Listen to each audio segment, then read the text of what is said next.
Sure.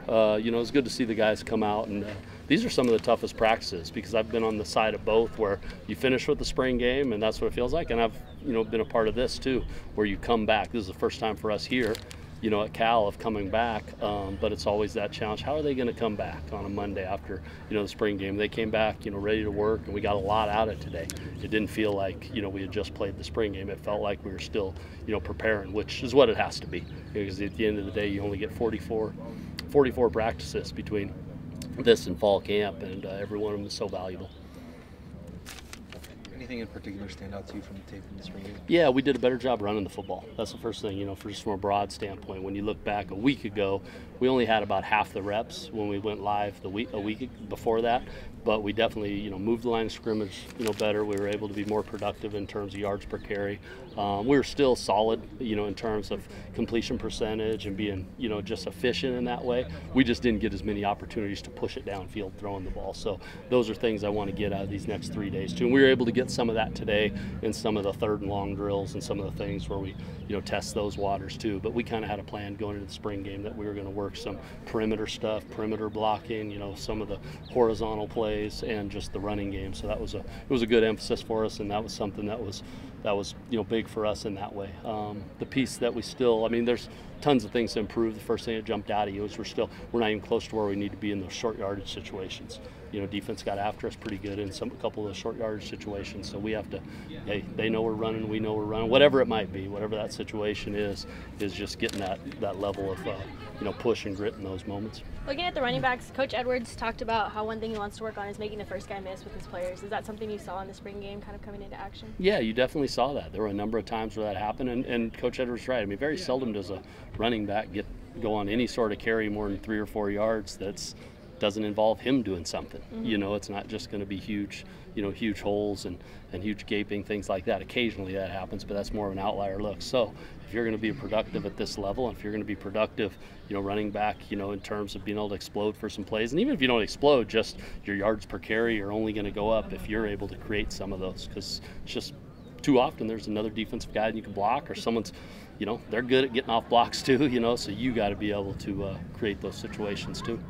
Looked like Chase and Devon had most of the reps at quarterback today. Would you say you're kind of throwing as many reps as possible to those two guys? I wanted to today. Because when I look back on the scrimmage, we ran the ball so much that, you know, Chase had 10 attempts. I think Devon had 7, you know, on Saturday. So we're still able to treat each practice, even though everyone looks at the stats of a spring game, but we're still able to see how many throws they get through a week or over the course of the spring. So like today, I wanted to make sure in a lot of those drills we're throwing the ball a little bit more, that I got to see them. But I'll come back and see, you know, Jack and Robbie, you know, some more before the end of spring.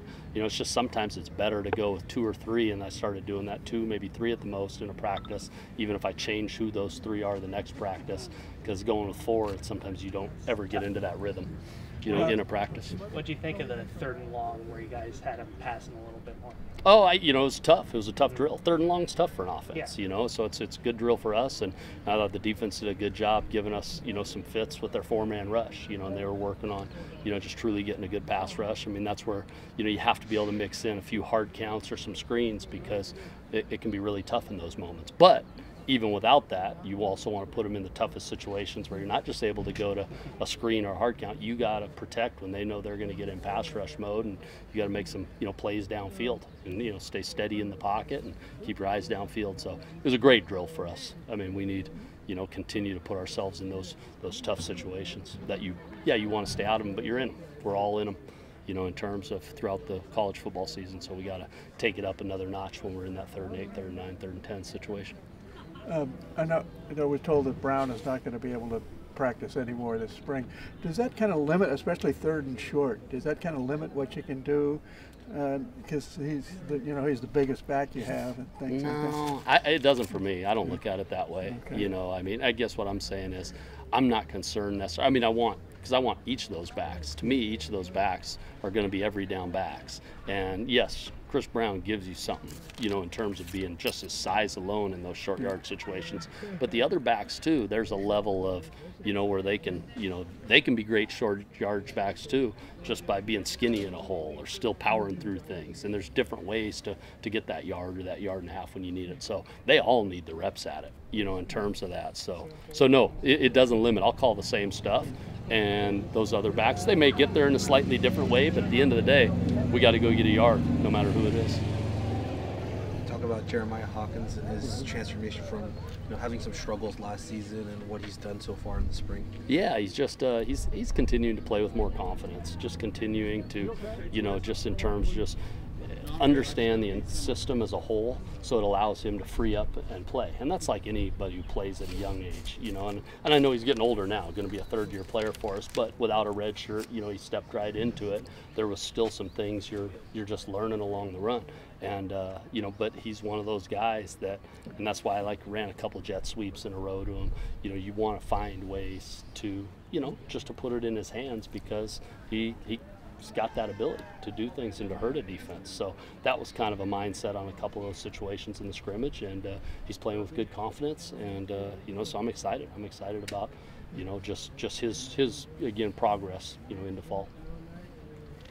Was there any one thing that you came into spring saying, oh, okay, I want to find out about this? Is there anything like that? Yeah, no, it's a good question. I mean, there's a couple things, but one that jumps out at me, I want to find out how good we can be when we truly push it outside, when we truly push it down the field a little bit more, you know, especially against all the post safety that we see in this conference, when we truly push it against press corners on the outside, finding ways to catch balls. We don't want to, you know, and really you don't even want to think of them as 50-50 balls. You want to think of them, those are our balls, you know, and just think of it that way. So that was one thing I think our guys have done a good job of believing in and pushing, you know, in terms. Doesn't mean we're always coming up with the ball or that, but we're attacking that. And you didn't necessarily see that in the scrimmage. We didn't get as much of those situations, but through spring, that was something that was really important. You know, just continuing to see the young tight ends progress. You know, we had 6 seniors on the team last year at that position.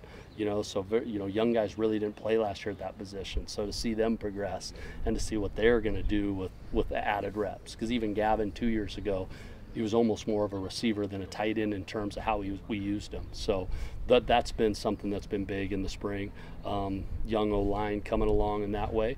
And, you know, and you guys have already asked about just seeing that running back room, you know, because Pat got so many carries over the last 2 years that there's a lot of fresh faces that you get to evaluate and see. And I especially like to see those guys in the live situations. So that's sometimes when you see a scrimmage where we run it a little bit more, you know, there's a method to that, you know, because you can throw it in practice and get a similar look in a scrimmage, you know, that you would in practice. But when you run the ball, the only time you're going to get that true look at that is when they're live. And we only do that a couple times during the spring. So to have that in the spring game, we're going to emphasize on that. So that was something else that we wanted to see, what that crew could do in live situations. All right. Thank you guys. Appreciate it.